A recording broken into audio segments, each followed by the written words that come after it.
Video ਤੁਸੀਂ ਪੂਰੀ ਵੇਖਣੀ ਹੈ। ਤੁਹਾਨੂੰ ਮੈਂ ਅਸਗੰਧ ਨਾਗੋਰੀ, ਅਸ਼ੂਗੰਧਾ, ਅਸਗੰਧ ਨਾਗੋਰੀ ਪੂਰੀ ਦੁਨੀਆ ਦੇ ਉੱਤੇ ਚੱਲਣ ਵਾਲੀ ਐਸੀ ਜੜੀ ਬੂਟੀ ਜਿਹਨੂੰ ਅੰਗਰੇਜ਼ ਵੀ ਇਸਤੇਮਾਲ ਕਰਦੇ ਪਏ ਨੇ, ਹਰ ਮੁਲਕ ਦੇ ਲੋਕ ਇਸਤੇਮਾਲ ਕਰਦੇ ਪਏ ਨੇ। ਠੀਕ ਹੈ ਜੀ, ਦਰਦਾਂ ਵਾਸਤੇ ਲੋਕ ਇਸਤੇਮਾਲ ਕਰਦੇ ਪਏ ਨੇ, ਮੁਗਲਸ ਦੇ ਅੰਦਰ ਇਸਤੇਮਾਲ ਕਰਦੇ ਪਏ ਨੇ। ਉਹਦਾ ਬੂਟਾ ਵਹਾਣ ਲੱਗਾ ਇਹ ਆਪਣਾ ਅਸਗੰਧ ਨਾਗੋਰੀ ਦਾ ਬੂਟਾ ਕਦੇ ਨਹੀਂ ਵੇਖਿਆ ਹੋਏਗਾ। ਆਓ ਤੁਹਾਡਾ ਵੀਰ ਵਹਾਏਗਾ ਤੁਹਾਨੂੰ।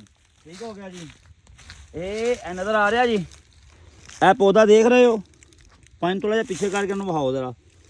ਇਹ ਜਨਾਬ ਮੇਰੀ ਪੌਦਾ ਹੈ ਅਸਗੰਧ ਦਾ। ਥੋੜਾ ਜਿਹਾ ਪਿੱਛੇ ਕਰੋ, ਮੈਂ ਜ਼ਰਾ ਅੱਗੇ ਜਾ ਕੇ ਉਹਨੂੰ ਵਹਾਉਣਾ ਵਾ। ਇਹ ਨਾਲਾ ਵੇਖਦੇ ਪਏ ਜੇ, ਨਾਲਾ ਟੱਪ ਕੇ ਤੁਹਾਡੇ ਵਾਸਤੇ ਚੱਲਣਾ, ਤੁਹਾਨੂੰ ਵਹਾਉਣ ਵਾਸਤੇ। ਪਾਣੀ ਤੁਸੀਂ ਇੱਥੇ ਹੀ ਰਹੋ, ਠੀਕ ਹੈ? ਤੇ ਮੈਂ ਜਾਣਾ ਜ਼ਰਾ ਨਾ ਅੱਗੇ। ਇਹ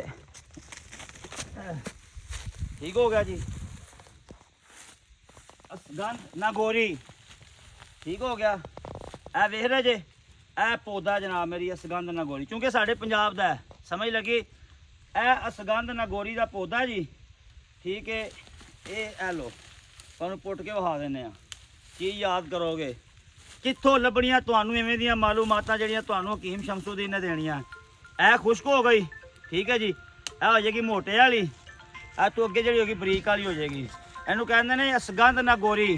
ਠੀਕ ਹੈ, ਸਮਝ ਆ ਗਈ? ਮਾਲੂਮਾਤ ਅੱਛੀ ਲੱਗੀ ਹੈ? ਅਕਾਊਂਟ ਫੋਲੋ, ਵੀਡੀਓ ਲਾਈਕ, ਦੂਸਰੇ ਤੱਕ ਸ਼ੇਅਰ ਕਰਕੇ ਦੱਸੋ ਤੁਹਾਡੇ ਵੀਰ ਨੇ ਅਸਗੰਧ ਨਾਗੋਰੀ ਵੀ ਲੱਭ ਲਈ ਹੈ।